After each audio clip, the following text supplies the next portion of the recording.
여러분 안녕하세요. 6월이 지나고 7월이 찾아왔습니다.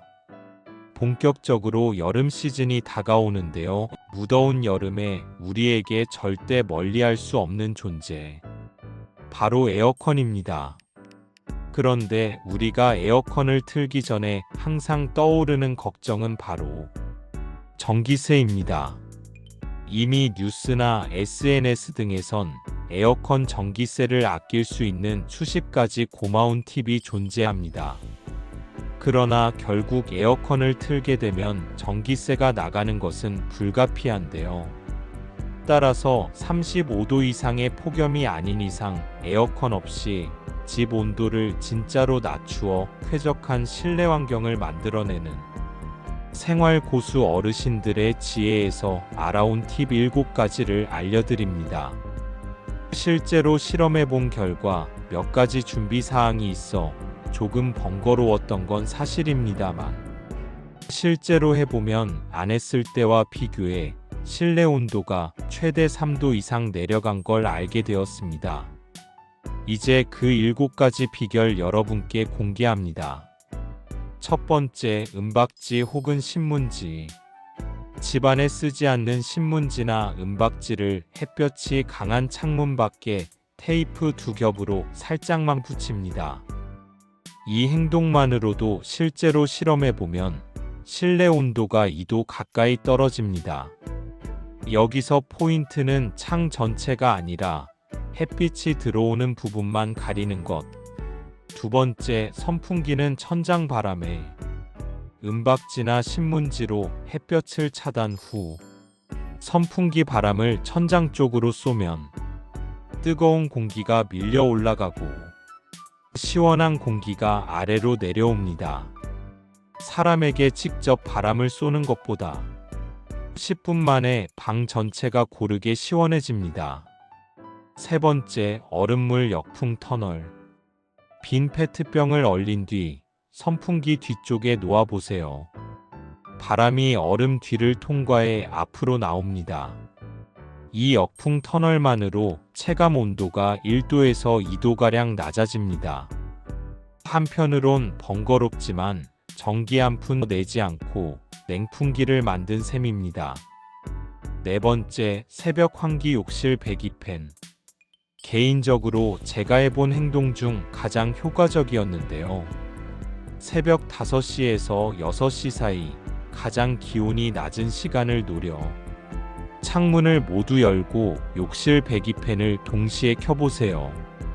실내 공기 전체가 5분 만에 바깥 온도와 비슷해집니다. 문풍지로 막아둔 틈은 이때만 잠깐 열어두면 효과가 극대화됩니다. 다섯 번째, 대나무 왕골 돗자리. 이 방법은 집안에 왕골 돗자리를 소유하신 분들에게만 추천드립니다. 침대 매트리스 위에 왕골 돗자리를 깔면 등과 매트리스 사이에 공기층이 생겨 땀이 바로 증발합니다. 전통 방식이지만 수면 중 체온 상승을 30% 줄여줍니다. 여섯 번째, DIY 제습 주머니. 장마철이나 습도가 높은 날에 꼭 추천드리고 싶습니다. 지퍼백에 휴지 3장과 굵은 소금 2스푼을 넣고 식빵 꽁다리처럼 구멍만 조금 뚫어 방 구석에 걸어두세요. 하루 100ml 가까이 물을 빨아들이며 습도를 낮추고 곰팡이 냄새까지 줄여줍니다. 마지막 7번째, 무료 냉방존. 이 방법은 지금까지 소개드렸던 6가지 방법으로도 이겨내기 힘든 폭염날에 추천드립니다. 사실 이미 많은 실버 세대분들이 이용 중인데요.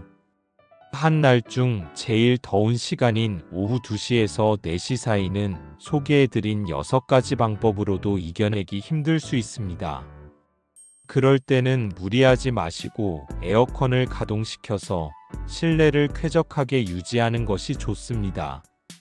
그래도 에어컨만은 틀지 않고 조금이라도 버티고 싶으시다면 근처 주민센터나 복지관 혹은 도서관의 무료 냉방존을 이용하세요. 서울특별시 기준 1200곳, 전국적으로 9000곳이 이미 무료 냉방존을 운영하고 있습니다. 입장료는 이름에도 써져 있듯이 무료입니다. 오늘 소개해드린 7가지는 손품만 팔면 당장 실천할 수 있는 방법들입니다. 이 방법으로 더운 여름날이라도 조금이나마 전기세를 아끼며 여유를 즐기셨으면 하는 바람입니다. 그러나 말씀드렸다시피 열사병이나 탈수 등의 염려가 될 정도의 폭염에는 무리하지 마시고 에어컨을 가동시켜서 쾌적한 실내 환경을 만드시길 바랍니다. 앞으로도 여러분들의 경제적 여유와 건강을 위한 귀중한 정보를 꾸준히 소개시켜 드리려고 합니다. 영상이 조금이라도 마음에 드셨다면 구독과 좋아요 부탁드립니다. 혹시 여러분만의 꿀팁이 있으시다면 댓글로도 알려주세요.